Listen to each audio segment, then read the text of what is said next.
Lines have been placed on mute to prevent any background noise. After the speaker's remarks, there will be a question-and-answer session. If you would like to ask a question during this time, simply press star, then the number 1 on your telephone keypad. If you would like to withdraw your question, press the pound key. Thank you. I would now like to turn the conference over to Chris Krause. Please go ahead, sir. Thank you very much. Hello, everyone. This is Chris Krause, and I'm excited to talk about the new things on Lisa 7.5. So during this webcast, the Q&A window is open on your right side, so feel free, if you have a question, to type it in there. We'll asynchronously answer them and then go over them at the end of the webcast. Now, remember, we do have the global user community set up now. It's been set up since October 31st, and we have about 600 participating customers inside of it, so we're really excited. I'm bringing this up because one thing you're going to find out as you started entering information in here, those things get directly pushed into the product roadmap, and then you get to vote on those. And if you wonder why something got added as a new feature, it's because it came into here, they got voted up, the ideas, and then we prioritized against the roadmap. So you'll see that we're very interested in your feedback as a customer and how that actually correlates into the roadmap itself. So what we're going to do is the first poll right now. One thing that we're very interested in is what versions of Lisa are you actually running right now. So Mary, can we have the first poll come up? Can you see it? Yes. So what we're interested in is what is your current version of Lisa you're running. And so if you're running multiple versions, pick the oldest version you have. So it's good for us to know, and it's always interesting to see what customers say. So the way this webinar is going to be structured is I'm going to go over the different highlights and the core areas of the product. You'll notice this is not split up by product line, like virtualized testing, load performance testing, or Pathfinder, or the agents. What we've done it is where these ideas came from. So I'm going to talk about usability and things we've done around role-based ease of use within the product itself. Then I'll go over customer enhancements. So these are things that have been driven by you through the forums, so where people have posted ideas, people have collaborated and voted them up. And then we'll talk about new features that we've added, or very new innovations within the product. So looks like our poll has ended. Can we get the results for that, Mary?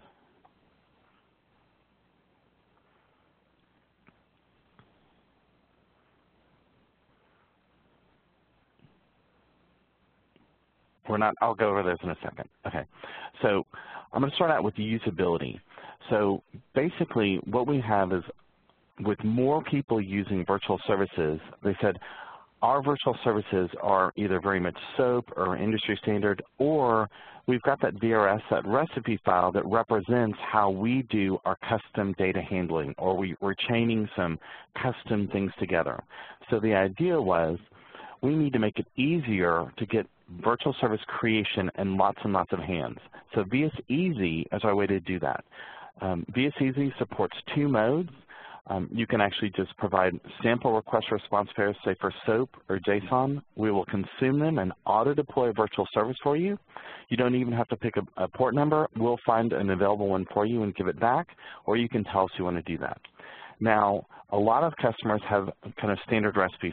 They say, we do JMS messaging or MQ series messaging, and we use this type of payload. So we have an XML document, and we use this GXPP, or we created a custom data handler, and it's in our VRS files.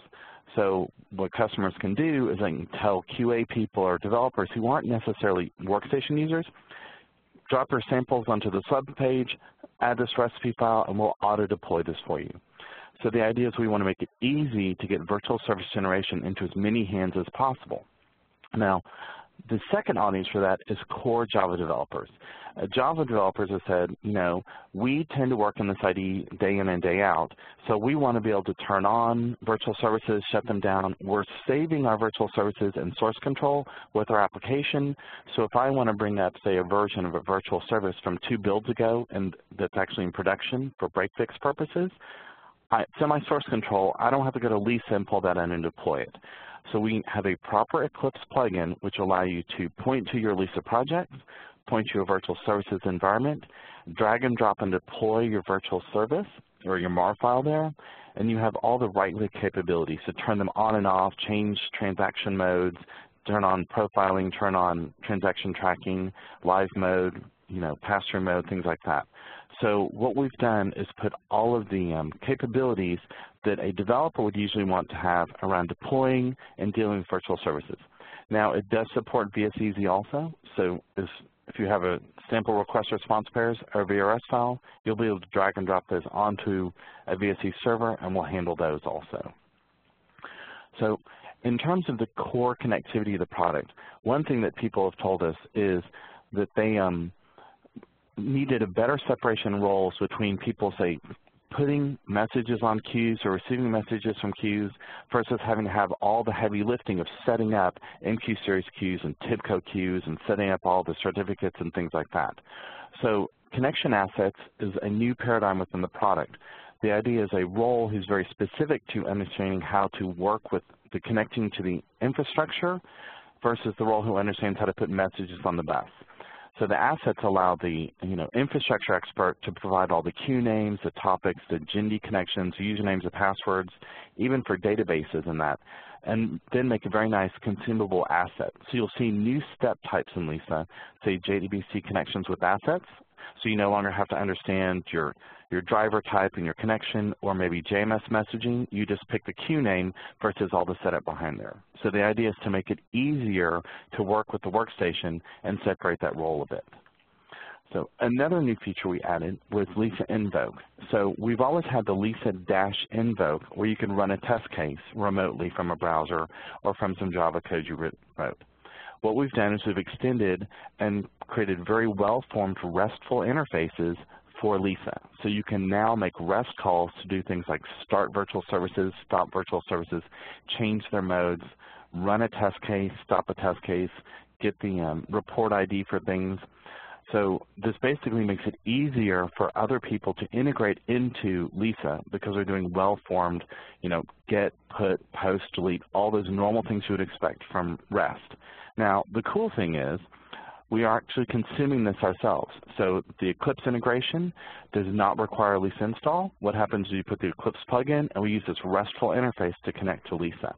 For the web pages that are hosted for VSEasy, they're using these Invoke assets in the background also. So we felt that creating the RESTful interfaces and consuming them was a good way to vet them out to make sure we're doing all the right things. In the terms of the dashboard itself, we have new grouping for virtual services. Great thing is we're having customers say we're running hundreds, maybe 200, 300 virtual services. The problem is they're having a hard time sorting them and getting that data. So we've done two things that you'll notice here. One is we've added group columns. You can actually give a group name, and you can associate virtual services, say, by an application and group them. We've also resorted the way we identify resources and type. So if you want to say sort C, everything is on one port, or sort JMS message to see what's on what queue, we've done some standardization in the way we're defining the resource and the type, and we're allowing you to group. So it makes it easier to find virtual services and then act upon them. Oops, double click there. So there's some new capabilities in virtualization. So in the past, if you wanted to provide virtual services for a Java Bean, maybe an EJB2, EJB3, you actually had to have a live implementation, and then we recorded. But if you think about the web services, we could actually do it from a contract. We said, you don't have to record a web service. We have a WSDL that defines it, and we can generate a mock from there. Well, we've done the same thing for Java objects. So if we give Lisa the POJO or the EJB, we can reflect it and then generate a virtual service from it. So you no longer are forced to do recording of those things. We can actually do contract-based first development and then have you leverage those before they exist in the real system. So it's just a nice add-on and provides some consistency in which the way we work with different platforms. So the virtual services playback agent, quite honestly, I am ecstatically thrilled with this new feature. This, I think, is the coolest game changer we've put in the product itself. What we've always told people is you need to build horizontal trust in your organization. And one reason you use a virtual service is because you don't have access to a system because another team owns it, or you don't have the right data set up in it over there. So what you do is you virtualize away that team and say, I'm going to use my virtual service. The problem is you want to make sure that all of the, say, SOAP messages that you send to the virtual service that we're happily replying to could actually be replied to with the real system. So what we do is we have a new companion you can drop into your model. We will take all the SOAP requests or maybe RESTful requests that come into the virtual service that VSE is processing, and we'll store those in the Pathfinder database. So you can then go back and historically say, okay, we know that we use this virtual service because we've got use counts incrementing. What data actually went to it? You can see that, and then from Pathfinder, we'll basically use a data mining technique and generate baseline tests to go run against the real system. So the nice thing is you can happily work against your virtual service, and then maybe on every Friday you build a baseline and run it against your service you virtualized. And then what happens is those people you're building horizontal trust in the organization. You can say, I know I virtualized you away because we have dependencies and data problems. Let me replay a baseline, and you will now know all the calls I would have done to you if you were live. So we can build that horizontal trust that the virtual service and the real service are in synchronization. So quite honestly, that is my completely favorite feature of this release. It seems small, but I think it's a huge game changer for our customers. So we've done a lot of things around changing the way the UI and the property panels work. We've looked at the real estate and got a lot of feedback from customers, and they said, property panels are hard to use because they're floating, they're non-modal, and they're never where I want them to be.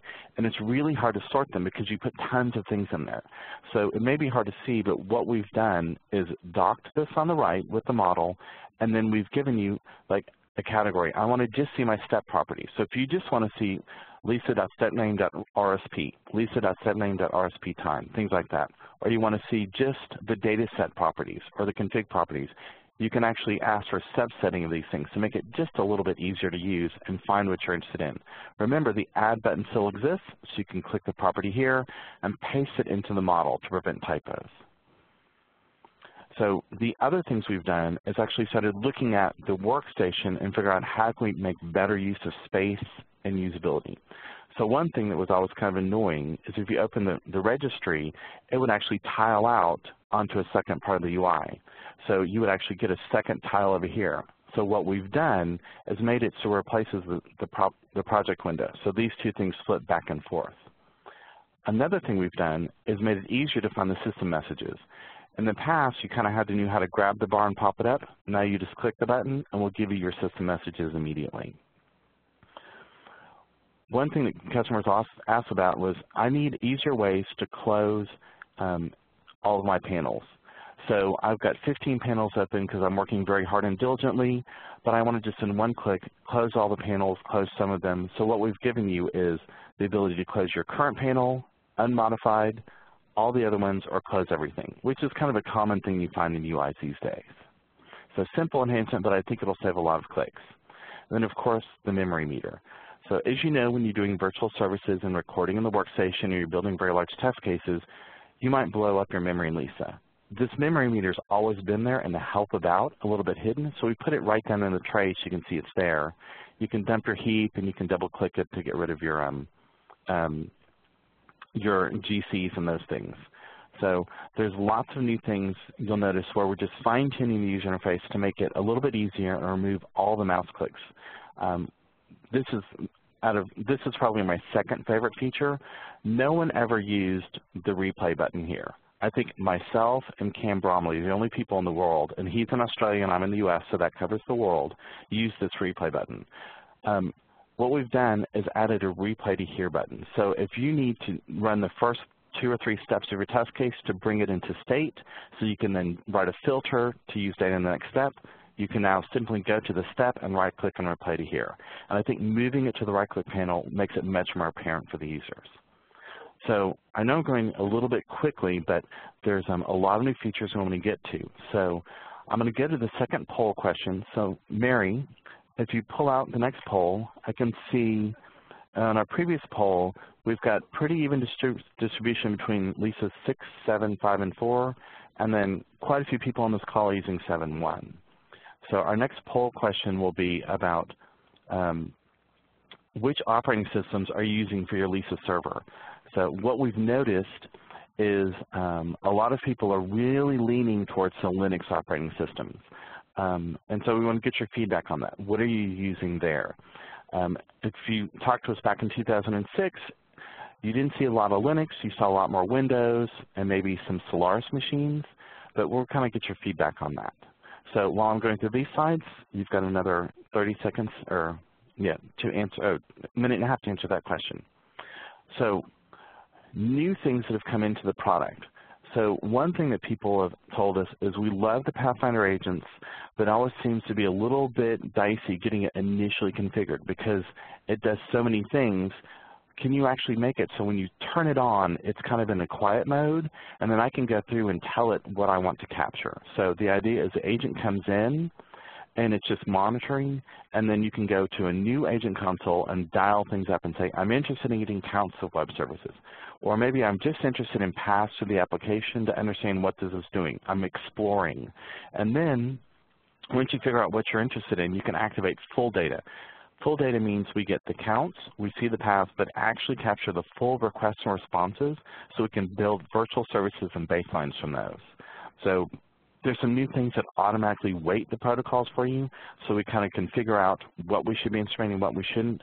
But the idea is to make agent deployment a lot simpler, and instead of having to go to all the rules.properties files on each agent and typing everything by hand, you actually do it through a central console now. So it does help a lot when you don't have access to the file system to write those things. What you can do is come here, and you can say, I'm interested specifically in getting counts and full paths for my EJBs. Maybe I want to turn off my logging stuff, but I want to, say, start capturing all my RPC files, sorry. So the idea is you have a graphical way to see your counts and then turn things on and off. Now the nice thing is all the things you have done in the rules.property of setting these things are now available by point and click, and you can see right there there's a save button, so we allow you to dynamically change the rules and deploy it to the machine versus having to go to a machine, log in, open up VI on, say, Unix, edit it, and go forward. So super thrilled. Hopefully it'll make it easier to work with that.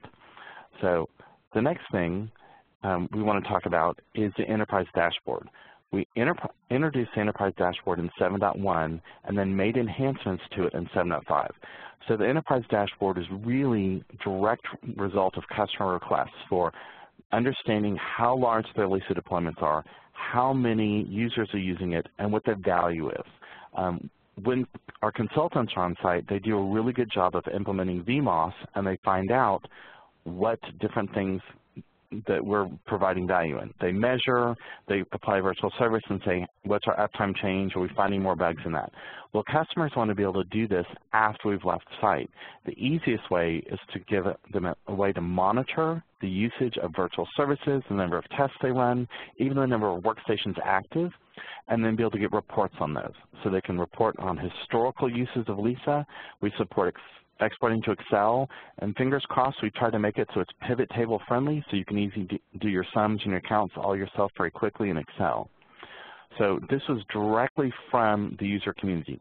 Now realize the counts are persisted for workstations and that for Lisa 7.5 registries forward.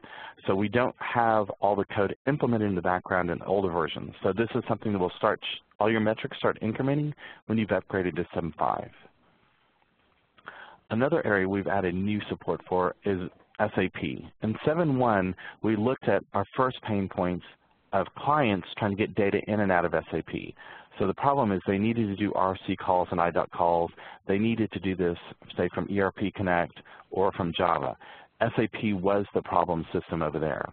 They said, I don't have access to these things. Developers don't need SAP. What they need is a simulation of it. We solved for that, and then we tackled the next problem. They said, okay, the core SAP teams are going, hey, this is kind of a cool concept of this stubbing and mocking.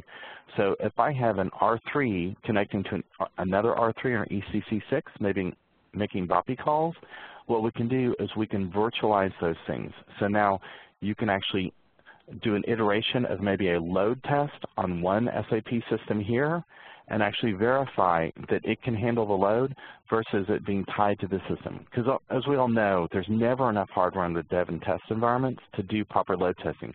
We can isolate this SAP and actually do our load tests there.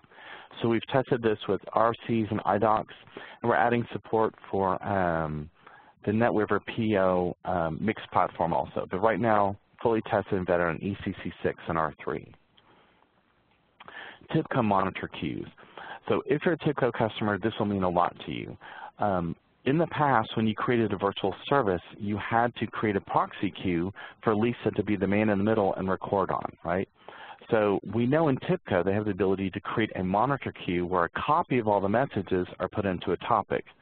So the idea is you can run your system as normal, get copies of your request response pairs off of this topic, and then reply back. So we can now generate our virtual services from that. Now, the nice thing is this is a new feature for the product. It was our first major feature that's implemented with the asset framework. So you'll notice here, you've just got queue name A, queue name B. Notice there's no 45 field that says where's the path to your Java driver for this? What's your GenD connection? Are you using EMS? Right? All those complicated UI things are all put into the asset framework. Someone else configured that for my EMS environment, and all I have to do is point to a queue. So I don't have to worry about on every panel putting all those details. So it's actually stored in one spot and leveraged by test cases and by virtual services alike. So really cool things. Now, the one thing I like about this is these two green statuses. If we start losing messages, things start blowing up, we will turn these red. So you will know if the virtualization is working during recording. It's the first of the wizards to do this, and it's something we're planning on adding for the rest of them. Mainframe virtualization enhancements. Cool stuff up there. We've added new verbs for LU 6.2. Those are your DTP commands like your connects and your allocates. We've enhanced the IMS support so we can actually support commingling of ASCII and EBCDIC, code page 52 or 1252 or 037 on the models that are running. And then we've also allowed you to add extra data. What we found is program names up in IMS, your OTMA, are not unique enough. People want to put the OTMA name plus user specifics. So some enhancements there, feedback from the customer is making it a little more usable. Super cool thing, we've got a new dashboard for the mainframe, so you can now go to the Lisa console and see all the data about your agent. You can see where your CICS agents are running, your versions. You can actually see statistics about your properties, how much you're playing back, what you're recording, and what your sizes are. So basically all the things that you may have had to go to a CICS or a mainframe screen to get are now available on the website. Okay. iSeries and JCA. So we've had customers ask about virtualizing JCA, and the infrastructure or the architecture has been in Java for a very long time. We're seeing that large players like IBM are implementing that. So if you have an iSeries, or formerly known as an AS400, and you're connecting over JCA, what we can now do is in the Java program, we automatically detect the JCA message and create a virtual service for you. So instead of having to deal with, say, Java virtualization and trying to do that by hand, we actually can do those automatically. So think of it as a new way that we're detecting flavors of Java virtualization, and the cool thing is it's very human readable. We're formatting the payloads, so it makes it easy to deal with these types of JCA connections. So our last poll, it shows that about 22% of you are on Windows and 31% are on this Linux platforms. So Mary, our next poll question is about when do you plan to upgrade to 7.5? So what are your plans for this year and going into these new cool features? So Mary will open that poll, and I'll go into some of the new innovations within the product. And of course, I'm hoping these new innovations will skew you to say you have to upgrade immediately. So with the Lisa Test UI, web testing is something we've done historically at the proxy level, and we've done that since the very first version of Lisa back in 1999. And then we kind of went into Web 2.0 testing, looking at putting agents and connecting to the browser, but it was very specific to IE.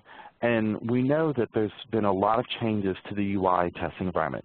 And if you look at the job boards, the people asking for Selenium skills is far outpacing the skills requested for QTP and, say, for Rational Silk. So the industry is really rallying around Selenium is the best way to test these AJAX new modern websites. So what we've done is people like to use Selenium Builder, the plugin, to author their test cases because they can run them locally, they can play with them, they can filter things off, they can assert on them and check things. So we said, hey, this is really cool, but the problem is it kind of sits in the browser, and then people build a test harness around it to do things like add custom data from Excel spreadsheets, or to assert, or maybe to validate. You know, the Selenium just sits UI. It doesn't tell you, did the database get updated? Did this log file get written? All those traditional invoke and verify things we've talked about with Lisa. So we feel we've got the best of both worlds here. You can actually import your Selenium scripts. So you'll use Selenium Builder, say Selenium 2, export to JSON, and then we have a step in Lisa now which will run the Selenium steps. You can get each Selenium step, say 1, 2, 3 here, as a step in Lisa, and then you can insert anything you want in the middle. Maybe you want to do a JDBC lookup to verify the database was updated, or maybe you want to like look to a log file to see if something is written there. So we can do the proper invoke and verify. So we feel that this is going to be a huge win because lots of customers are using Selenium. This allows them to reuse their existing assets, but put it into the Lisa framework so you get nice tests, you get all the different data around invoking and verifying itself. So huge new thing is Lisa Test for Mobile. So with our Customer Advisory Board, they've been telling us that they're very interested in testing new mobile applications. So they realize that the customers have devices in their hands or connecting to all their legacy systems. So what we said is, how do we teach Lisa how to test mobile? It's the same way we taught Lisa how to, test an MQ series message or a TIPCO message. We took our existing framework and then we started building support on top of it. So the idea is you can test iOS, so that could be Objective-C, PhoneGap, or browser-based applications there, and then Android, so those could be Java applications or PhoneGap applications there. You now can do cool things like you can use a local simulator to build your test case, or maybe on my Mac I've got my USB cable, I've put it into my phone, so I can actually do my authoring and testing on a real device. So we allow you to use simulations or simulators or real devices to do your authoring of your tests. Once you've generated these tests, they are at least a test case model. So the idea is you can now reuse our test across different hardware. So one of our goals for mobile testing was people want to have the same application on 3 types of devices. It could be an iPhone, an iPad, and then an HTC device. Well, what we've done is we've figured out how to write a test case that you write once and you can rerun on all 3 devices. So that means you may have simulators locally and you do that all on one machine, or maybe you connect out to the cloud where there's physical devices harnessed for you and you can run the test cases there. So we really find that people are concerned about their mobile testing, and it's not just that they're testing, it's that they want to make sure to have one test case run on multiple types of devices with hundreds of different operating system combinations. Think about screen sizes vary so much on your Android platform. So we think we've done a very elegant solution to this with the Lisa Test for Mobile. And then Lisa Test for Mobile Cloud. So this is a new thing that we've added, which allows you to point these test cases that maybe you've authored locally through a simulator or a tethered device into a cloud that has lots of different devices out there. Now, these devices are distributed geographically, and they actually are hosted on different cell phone providers. So it's not that you get a device and they're always Wi-Fi connected. You can actually say, I need an iPhone that's connected to Orange in the UK. I need an iPhone 4S that's in AT&T in the US. I need an iPhone 5 that's in Sprint in the US. Right? So you have the ability to mix and match to actually see if provider changes, so your network has a change, or if the screen sizes and OSs or the geography gives you different. So this is a SaaS offering. So the idea is you can build all your tests locally, and then you go out to the expansion of the cloud, lease some of these devices for 5 or 6 hours, run your test cases, and get the results back. So we think this solution for mobile is very elegant because what we've done is we've taken the robust test framework of Lisa, taught it how to deal with devices in a device-agnostic way that can be done with simulators or with USB devices, or that can be deployed onto physical devices in the cloud that's released through a SaaS offering. Okay. And so if you think about the way this would work, you've got your system under test, you've got Lisa test that's going to inject into there. So we want to create actions against this device.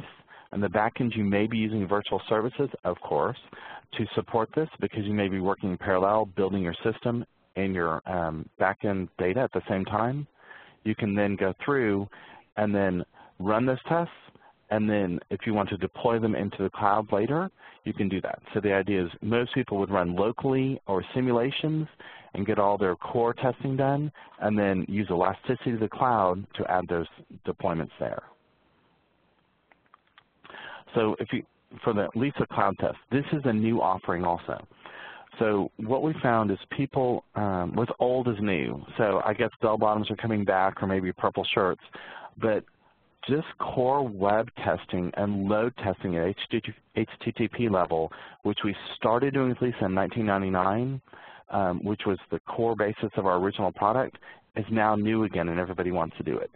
The trick is they want to do this with the elasticity of the cloud. So instead of having their, say, Lisa test case local and behind their firewall, they want to be able to run web tests from Amazon, from EC2, from, say, the Microsoft platforms, Azure and that. So what we have with Lisa Cloud Test is the ability to write your test cases locally, but then deploy them out into the cloud to run load tests. So what this does is it allows your load tests to run from the internet, through your firewall, through your security things, through your demilitarized zone to your application and get back. So this type of load testing is cool because you get a real end-user experience. And if this is a new application, that's where your largest hardware is, because a lot of people tell us nothing runs like production, so let's run some tests there. The thing that's really nice about this is you get real-time metrics. So instead of having to wait for the test to complete, all of your analytics are real-time and presented in the dashboard while the test is running. So there's no mystery of run this for 20 minutes and see what happened, adjust the machines, now run it for another hour, and hopefully everything's right. All of your analytics of your response times, your throughput, your passing or failing, everything is done in real time within the dashboard itself. So huge advancements for people who want to do large-scale load testing from the cloud of their applications itself. So the last poll question of how soon are people looking to upgrade. So we've got 19% who said within the next 3 months, and we've got about 74% of people saying, I don't know. So call to arms for us in product management to get you excited about Lisa and get new versions onto your desktop so you can have access to all these cool things. So that ends my presentation. I know that was a ton of data in a very short amount of time, but we wanted to make sure to leave time for questions at the end. So Stephanie, if you can give instructions for asking voice questions, we'll do that, and then we've got questions in the Q&A field that we'll start going through. At this time, if you would like to ask a question, please press star, then the number 1 on your telephone keypad. Again, that is star, then the number 1 on your telephone keypad to ask a question. We'll pause for just a moment.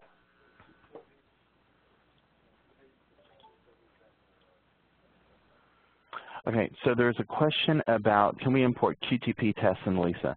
Unfortunately, no. QTP tests are written in a proprietary dialect of Visual Basic, and so we would be basically breaking some intellectual property rules with HP if we were getting into their code and trying to figure out how to do that. So we are doing importing Selenium tests because it's an open source framework. There's a lot of traction out there, and so it's very clean and easy for us to do. There's a question, is 7.5 going to have any new counters and metrics for performance testing? So there's no new metrics in the core Lisa reporting console or in the workstation with the metrics there. Now, if you're running cloud test, there are lots of new metrics and new dashboards that can be done. So there's great expansion in the cloud test offering over there. What you had in terms of the dials in the workstation or in the reporting console, those are the same. all the new features in the cloud test environment itself. Okay, so let's see, there's some questions in the window, so I'll start going through theirs. And Stephanie, just let me know if there's any questions on the line. Certainly. Okay.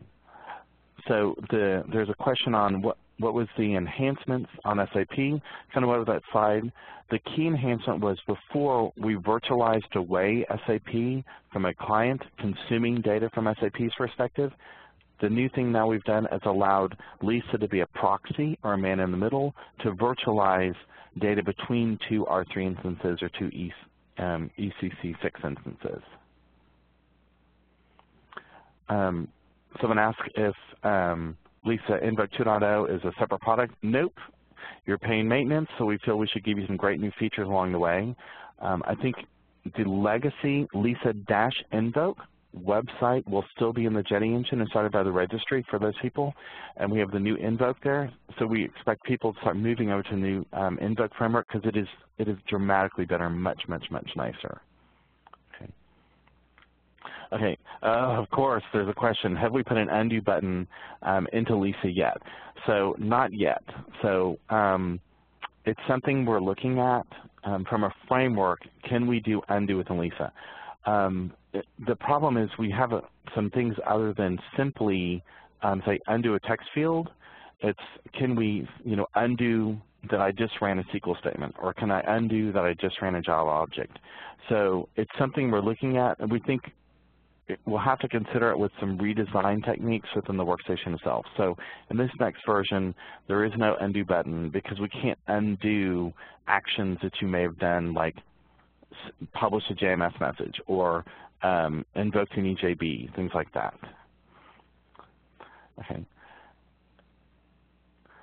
There's a question. Is LDAP integration with Lisa provided in 7.5, or customers still required to go to customized jars? So the out-of-the-box LDAP integration is still there. If a customer is using custom certificates to sign their LDAP, then they would still have to add their own jar to do the certificate negotiation. So we're getting samples from customers, and it seems that people are doing their certificate negotiating in a very similar manner, so we think we could come up with a generic solution. So that's something we've put on the roadmap to look at. But right now, the LDAP integration out of the box is there. Now, when you're doing special certificate handling, you do have to write an extension jar for that. But it's something that we're getting feedback from customers. As long as 10 people are doing it the same way, then it makes sense we can add it to the product. If 10 people are doing it 7 different ways, we don't get any economies of scale there. Okay. So we have an audio question from Manoj Jena. Great. Manoj, you may go ahead with your question. Yeah, so like I have a question on the JSON parser, correct? So do we have something like, XML XPath parser and something like in JSON as well that is available on 7.5? Yeah, so in 7.1 we added a data handler for VSC for JSON. So in terms of the virtual services environment, the JSON messages can get converted to XML. So we've done that on the virtualization side that convert those to XML. On the test side, there's no filters or assertions that convert JSON to XML and back and forth, but there are on the virtualized side. And so those are available in 7.1 and in 7.5. Okay, so nothing on the Lisa test side as such and the 7.5 as well, correct? Not on the 7.5, but if that's something you're interested in, put it into the communities and get all your buddies to vote it up so it gets pushed up in the priority list. And so you would be interested in taking a JSON. Okay. Yeah, because I have created a solution like JSON path using third-party jar, so I can donate to that community as well, correct? If I want. Yes. Yep. And so what you're looking at is you want to convert the JSON to XML to make it easier to filter and assert on. Okay. Cool. Again, if you would like to ask a question, star then the number 1. Go ahead, Manoj, if you have more of a question. Yeah, the other thing is the mainframe virtualization that we are talking about on the 7.5. Is that directly we can connect to the mainframe system and the black screen on the mainframe side? Directly can I connect that and I can do some of the activities and it will connect, or it will convert to an XML, then only it will capture all those? So what happens is on the mainframe, you've got the TN3278 terminal emulators where you're typing on the screen. If you want to test that, CA has a product called Verify, which specifically allows you to test the UI screens in the mainframe. What we've done is we've added virtualization for CICS on the mainframe. So just like we have very distributed environments down in open systems where you have a web server to an app server calls a second app server, or maybe an ERP package, that same distribution of calls exists on the mainframe.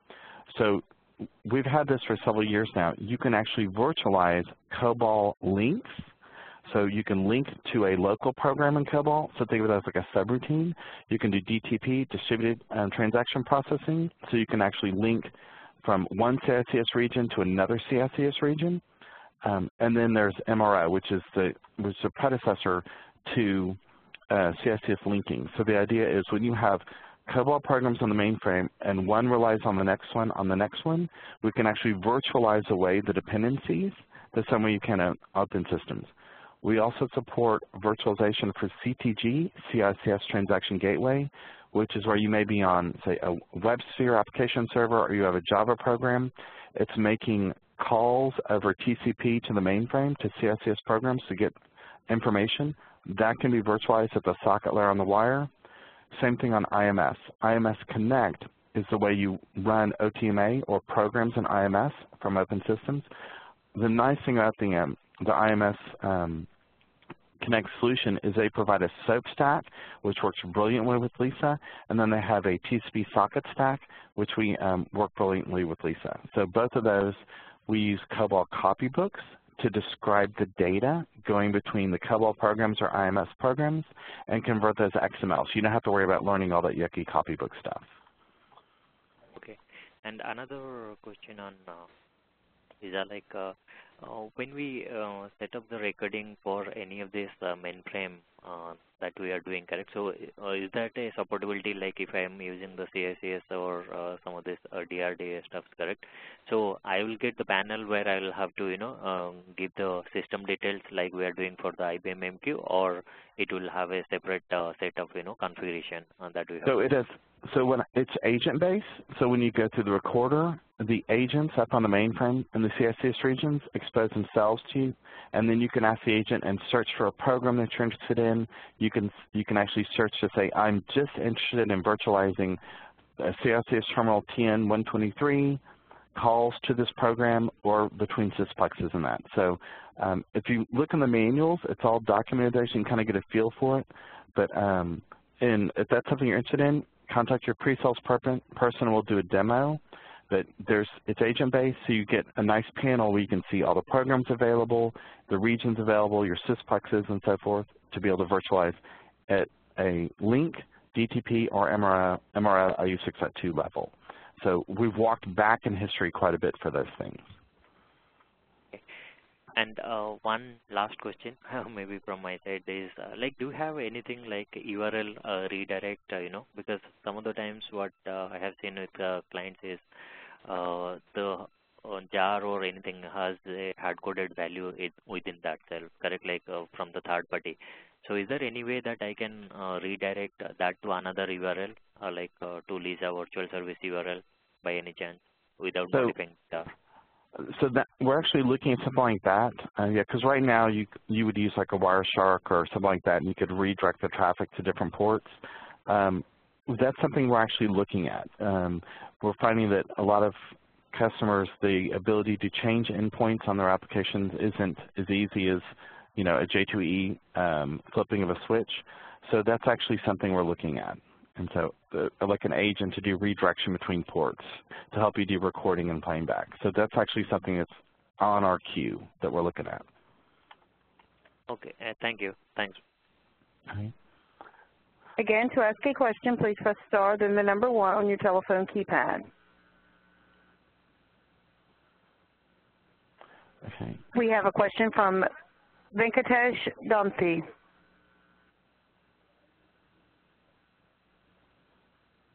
Venkatesh, you may go ahead with your question. Yeah, sure. Sorry, guys, able to listen to me? Yes. Okay.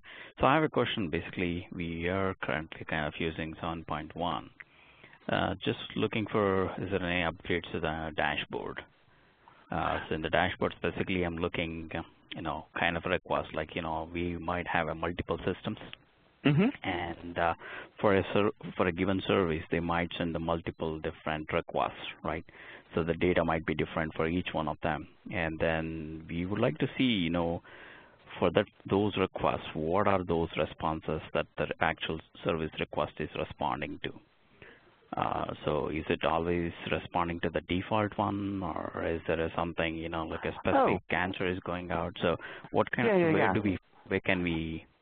So you can see that in two places. If you're in VSC in your model, if you go to the transaction view in the model, we will tell you if the meta tag was used or a specific match was used. Now, when you're your service image editor, there's a toolbar button which says Show IDs, and you'll see like maybe the meta transaction for list for get customer is 27, and then the exact transaction for get customer Chris is 28, and the exact match for get customer Alan is 29. Those code numbers, 26, 27, 28, 29, are actually logged in the web console when you view a running VSE. So you can actually detect if a meta match or a specific match is done. So we log those in the console there. The VSE matches.log is also keeps those transaction IDs there. So we need generated virtual service. Each meta match and specific match actually get a unique ID. Those things are stored in the XML document or the service image, and you do get logging based on those things. Now, so you can actually, from a debugging perspective, see those exact things in the console and in the VSC matches.log. Now, if you're just interested in counts, the default count level for the VSC server is counts by model. So if you look in the manual, it's in the administrator guide and in the VSC manual, you can change a property that says, I'm interested in seeing counts by model. I'm interested in counts by model, and I want to know if it's a meta match or a specific match, or I want to know it's counts by model, meta match, and then split up each specific match. So I can know that my meta was run 10,000 times, specific match 27 ran 2 times, specific match 29 ran 400 times. So all you have to do is tune the logging level for your VSC server, and you can get those reports within the existing console. And you can get that in 7.0, 7.1, and 7.5. Those are all available for you there. So look in the administrator guide for tuning that. Okay. So because I do see always, the general count, it's just I see like, 100 requests came in, 100 requests has been responded. And you want to know, is my one meta match giving everything I need, or do I need my specifics? So yeah, just turn your log level up, and we will tell you how many specific matches versus like signature matches were done. Yep, you can get that right now. Okay, thanks. That would be great. Our next question comes from Vanath Narasimhan. Yeah, this is regarding the Selenium test, import of Selenium test. My query is like whether the Lisa will invoke the Selenium tool to run that specific test, or Lisa by itself will run the test. So what we do is you'll use the Selenium. You'll go to your browser and you record your Selenium test. You'll import the JSON into Lisa, and then you'll actually see the JSON steps in Lisa test. In the background, we've installed Selenium servers and all the necessary software in the background, so that's embedded in the coordinators and simulators to run the tests. So the Selenium test, we're actually using the Selenium framework, the web driver, if that makes sense, to actually play those tests back. So we're actually we've embedded all that, and so you don't have to worry about configuring it or installing any of that stuff. It's all there for you. So, and we'll support running tests locally and remotely through simulators. We're doing some tests, and we're finding that like on a Windows box, you can probably run, say, 4 to 10 Firefoxes at a time. So if you want to run your tests a little bit more parallel to get better throughput, we've tested those things also. Okay. So this is available in all the Lisa server editions, right? Yeah. Yep. So we've embedded that software for you for that. Okay. And final question, like, do we have any enhancement in the debugging features? Like sometimes we are using scriptable data protocol or JavaScript step, where we are finding it very hard to debug in Lisa. So we think that we've changed the way the property panel shows up and allow you to sort the properties to make it easier to see the properties that were set. And that's at the test case model level. And then we've done the right-click playthrough, so it's easier to run a test halfway to see what's going on. The ITR panel for interactive test debugging has not changed, but that's something we're actually looking at is how should we make that more, look at the design patterns in Eclipse and say Web Methods Developer and TIBCO. So that's something we're actually considering. But the ITR is the same, but we've made it easier to get system messages, sort your properties, find values, and replay tests in the browser. So that's the extent of what we've done so far. Okay. Thank you. I'm done. Thanks. We have a follow-up question from Manoj Jena. Hi. My question is there any way that I can distribute, my test cases while doing a load test? Because I think yes. If I have 5 servers, I want run a few of the test cases in one server and then totally. of the yep. test. Yeah. Yep. So there's 2 steps to that. First, say you're running on Windows, there's a simulator.exe. You're going to bring up a simulator.exe on all 5 machines. By default, it's going to look to localhost. So you can do simulator.exe space minus M as in Mary, TCP:// IP address of the registry /registry. So you can put simulators on remote machines, and then at the startup flag, say connect back to the central registry on a different machine. And then what will happen is in your dashboard and in your workstation, you'll now see you have multiple simulators attached to your environment. Your second thing is go to your staging document, and on the right side of the screen, you'll see something called Simulators Auto. And auto means fill the first simulator, and then go to the next simulator and fill the next one. In that drop-down list, I always use round robin. Select round robin, and what we'll do is if you run, say, 10 tests in parallel, and you have, say, 100 virtual users in each one, round robin will span those virtual users across round robin across all available simulators. So there's 2 steps.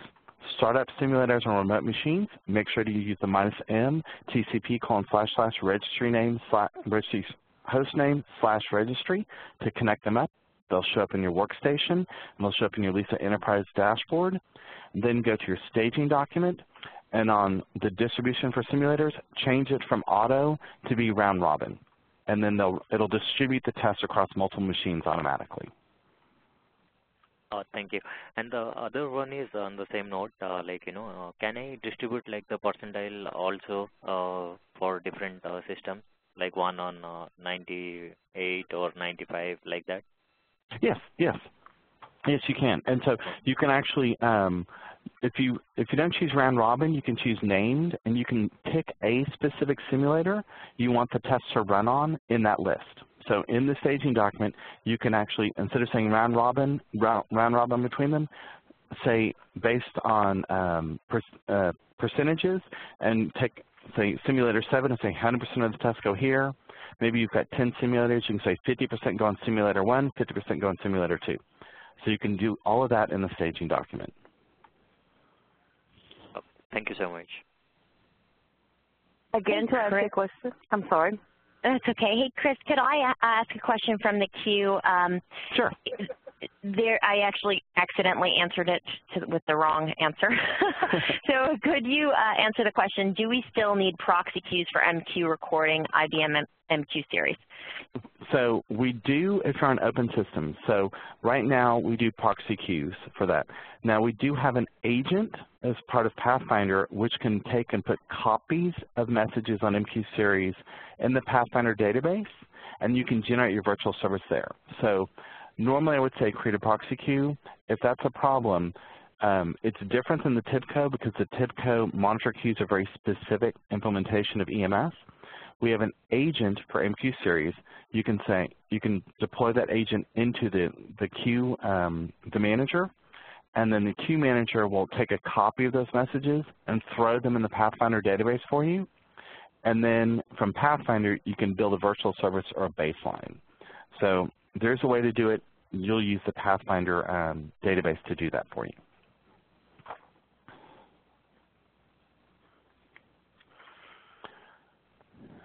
There's another question in the queue. Can I have Lisa Workstation 7.1 connect and work properly with Lisa Server 7.5? Nope, nope. Because we've actually added new enhancements to the workstations to give their counts and the usage counts up to the server, so it would tell you you cannot connect. So you need to have 2 registries running, and during your transition period, while you're doing your upgrade, we can give you a temporary license so you can run both at the same time. So.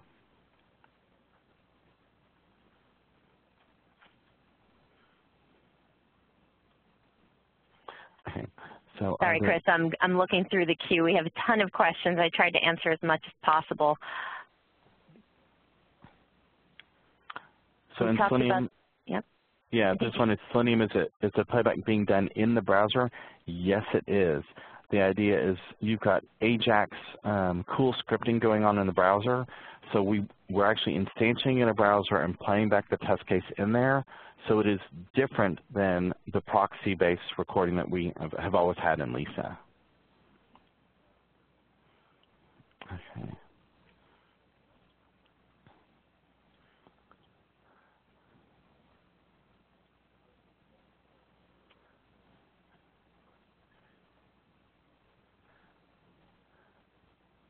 Okay, so let me look.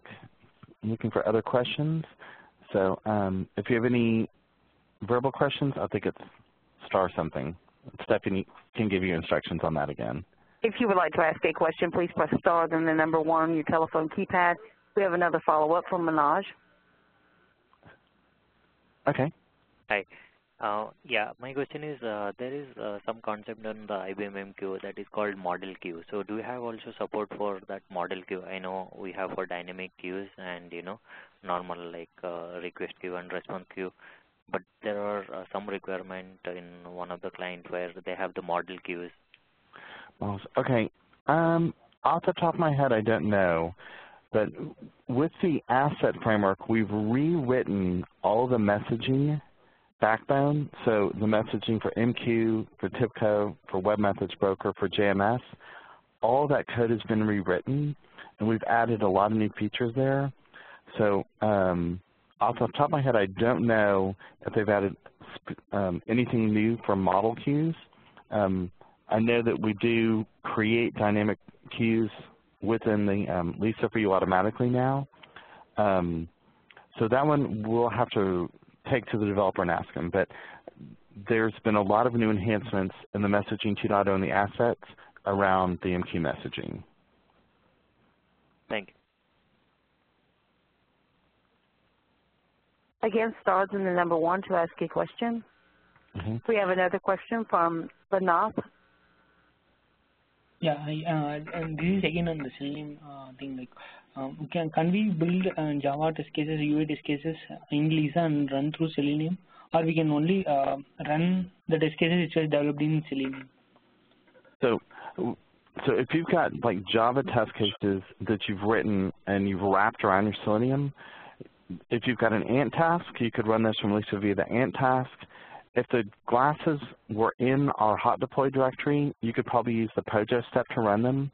But the idea is that we wanted to get the Selenium Builder UI tests into Lisa so you could do easy invoke and verify, so like do database calls to verify versus having to write a lot of Java code to do the verifies. But if you've got them runnable, say from an Ant task or the Pojo, you could run them as a Java step. But our goal is to take the import the JSON object that represents the test from Selenium and run that for you, and then you can use Lisa to drop steps in there to do things like verifying with the database and doing a web service call to verify things. Okay.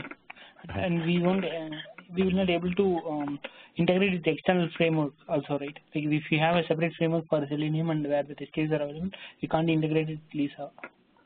So our integration is through the JSON. If you can get your other Selenium test to export the JSON that represents the Selenium actions, that's what we're importing. So it's sent through that. So I think we're at the top of the hour. So if there's any other questions, we can have people post them into the community site and we can answer them asynchronously. But I think we're scheduled to end at the top of the hour. So I want to thank everyone for attending, and they're great questions. This is definitely more questions than I've seen in a long time. I think the webcast is going to end on the side reminding you where you can post ideas for what you'd like to go into Lisa. Remember, vote up ideas you think are great so they show up at the top of the list. And then there's an ending polling question about the value of this webcast today, if it was good for you and the data that you got from it. So, Mary, I think we're good to end the call. Stephanie, thank you for your help. Thanks, everybody. This concludes today's conference call. You may now disconnect. Speakers, please hold the line.